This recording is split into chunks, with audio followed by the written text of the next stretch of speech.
کہ سیدنا صدیق اکبر بکرے ذبح کرتے تھے اور حضور علیہ السلام کی میلاد پر صحابہ کی دعوت کرتے تھے.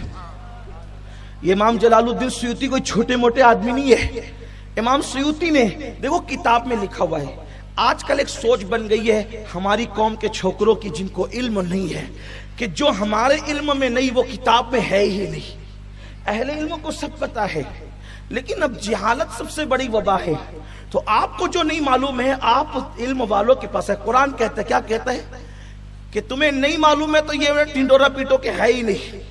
اگر چمگادڑ کو سورج سے تکلیف ہے وہ کہتے کہ سورج ہے ہی نہیں, آنکھ بند کر کے پڑھی سورج ہے ہی نہیں. قصور تو اس بڑی بھی کا ہے نا کہ جس کو سورج نظر نہیں آتا.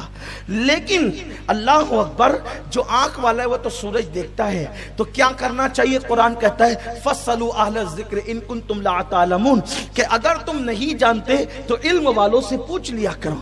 تو علم والوں سے پوچھو گے تو آپ کو پتہ چلے گا. الحاوی للفتاوی میں سیدنا صدیق اکبر رضی اللہ تعالیٰ بکرے ذبح کرتے تھے اور حضور کے میلاد کے موقع پہ دعوت دے کر لوگوں کو کھلاتے. آج کی کتاب نہیں ہے یہ, 100 سال پرانی کتاب نہیں ہے یہ, صدیوں پرانی کتاب ہے الحاوی للفتاوی. اب آپ کو یہ حوالہ ملا, پھر آئیے دوسری طرف. اب میں تو اتنے بکرے ذبح نہیں کر سکتا, صدیق تو بڑے مالدار تھے. تو صدیق اکبر نے کیا کہا پتہ ہے؟ کتاب کا نام ہے نعمت الکبریٰ, لکھنے والے کا نام ہے ابن حجر مکی الحیثمی رحمت اللہ تعالی علیہ.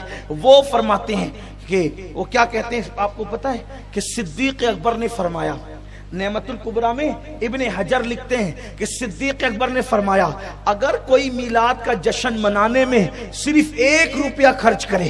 کتنا؟ 1 روپیہ. کتنا؟ 1 روپیہ.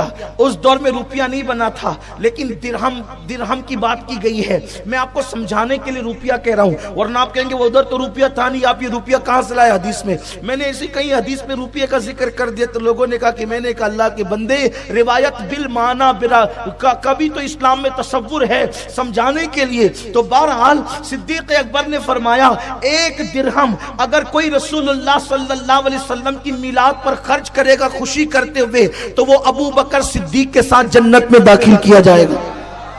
کتاب کا نام نعمت الکبریٰ ہے. یہ کتاب بھی آج کل کی چھپی ہوئی نہیں بلکہ صدیوں پرانی ہے. اللہ اکبر. اب آپ کو حیرت ہوگی اس پر کچھ لوگ یہ کہتے ہیں یار صدیق اکبر نے کتنی نیکیاں کی, حضور کو پہاڑ پر کندھوں پہ بٹھا کر کے لے کر چڑھے, یہ نیکی یہ نیکی یہ نیکی یہ نیکی یہ نیکی یہ نیکی, اتنی نیکی کہ صدیق اکبر کی ایک نیکی فاروق اعظم کی ساری زندگی کی نیکیوں پر غالب ہے. تو اب آپ کہتے ہو کہ 1 روپیہ نبی کی میلاد میں کسی نے خرچ کیا تو وہ صدیق اکبر کے ساتھ جنت میں جائے گا. کہاں یہ 1 روپیہ اور کہاں صدیق اکبر کی ساری نیکیاں. آپ نے صدیق اکبر کو ہلکا کیا. نہیں میرے عزیز, صدیق اکبر کو ہلکا نہیں کیا بلکہ یہ اللہ کی رحمت کا بھاری پن ہے, یہ اللہ کی رحمت کی شان ہے کہ وہ تھوڑے پر اگر چاہے تو کسی کو عطا کر دے. اگر اس کو سمجھنا ہے تو آؤ دوسری حدیث کا جائزہ لیتے ہیں. حضرت سیدنا یوسف علیہ نبینا علیہ السلام جب آپ کا وصال ہونے لگا, جب آپ دنیا سے تشریف لے جانے لگے تو اس وقت مصریوں نے کہا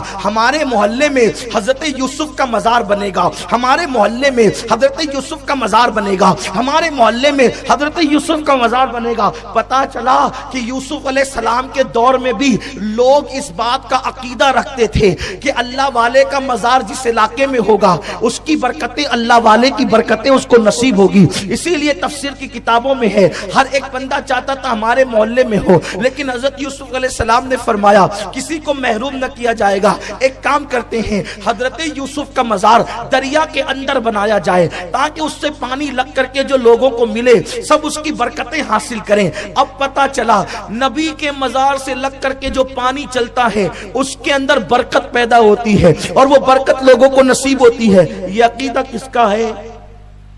یہ عقیدہ کس کا ہے؟ حضرت یوسف علیہ السلام کا. بولو نبی کا عقیدہ کفریہ ہو سکتا ہے؟ تو یوسف علیہ السلام نے فیصلہ کیا کہ میرا مزار کہاں بنے گا؟ دریا میں. آپ سے پوچھنا چاہتا ہوں کیا دریا میں بھی قبریں بنتی ہیں؟ اور قبریں دریا میں بنے گی تو قبر کا حال کیا ہوگا؟ سب بہ جائے گا, چند دنوں میں تو لاشا بھی بہ جائے گا. لیکن یہ نبی کی شان ہے, پانی کو بھی اتنا شعور ہے کہ کہاں لگنا چاہیے اور کہاں بچنا چاہیے. اللہ اکبر. حضرت یوسف علیہ السلام کا مزار دریا کے اندر بنا دیا گیا, لیکن یہ بھی وصیت حضرت یوسف علیہ السلام کی تھی. سورہ یوسف کی تفسیر اٹھا کر کے آپ پڑھ لیں. حضرت یوسف علیہ السلام کی یہ بھی وصیت تھی کہ جس دن بنی اسرائیل مصر چھوڑ کر کے جائیں گے اس دن وہ میرے قبر کو کھولیں گے اور قبر کو کھول کے میرا لاشا لے کر کے جائیں گے اور مجھے پھر وہاں لے جا کر کے دفن کریں گے جہاں میرے آباء و اجداد کی قبریں موجود ہے. اللہ اکبر. اب حضرت یوسف کو پتا تھا کہ ایک دن ایسا آئے گا, ایک دن ایسا آئے گا, ایک دن ایسا آئے گا کہ بنی اسرائیل مصر چھوڑ کر کے جائیں گے.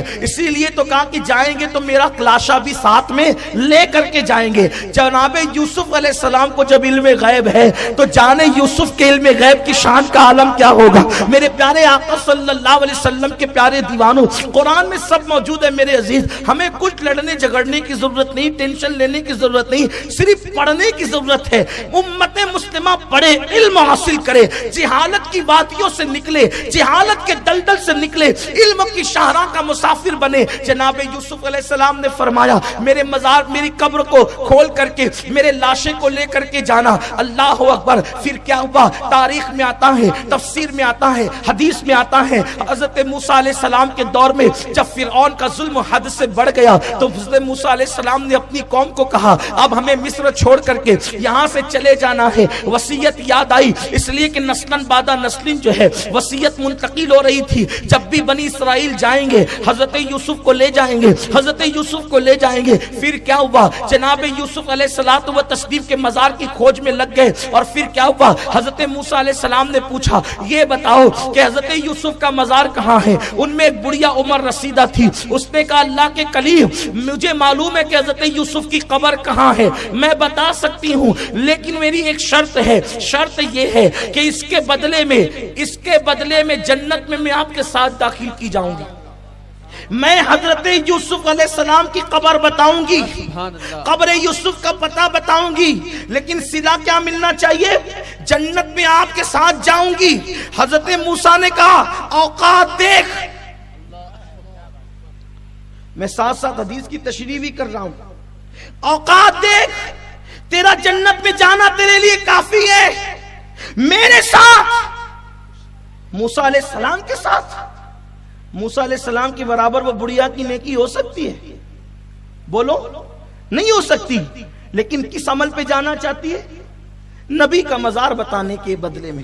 یہ نبی کا مزار ہے, حضرت یوسف کا مزار. یہ بس یہ بتانے کے عوض میں وہ حضرت موسیٰ کے ساتھ جنت میں جانا چاہتی ہے. حضرت موسیٰ نے کہا جنت لے, میرے ساتھ آنے کی بات نہ کر. اللہ نے جبریل کو بھیجا اور فرمایا کہ میں موسیٰ سے کہہ دینا موسیٰ اگر مانگتی ہے تو دے دے, تیرا بگڑتا کیا ہے. اب آپ مجھے بتاؤ اتنے چھوٹے سے عمل پہ کہ وہ بڑھیا حضرت موسیٰ کے مزار کی نشاندہی کر رہی ہے, جب اس عمل پہ بڑھیا موسیٰ کے ساتھ جنت میں جا سکتی ہے تو میلاد پہ 1 روپیہ خرچ کرنے کے بدلے میں ہم صدیق اکبر کے ساتھ جنت میں کیوں نہیں جا سکتے؟ سبحان اللہ. نعرہ تکبیر, نعرہ رسالت, جشن عید میلاد النبی, سرکار کی آمد, آمد مصطفیٰ, آمد مصطفیٰ. اس لیے اپنی گلی کو سونی سونی نہ رکھنا, اپنی گلی کے اندر جو ہے روشنی کرنا تاکہ پتہ چلے رہنے والوں کی آبادی جو ہے عاشقوں کی آبادی ہے. یاد رکھنا جو نہیں لگاتے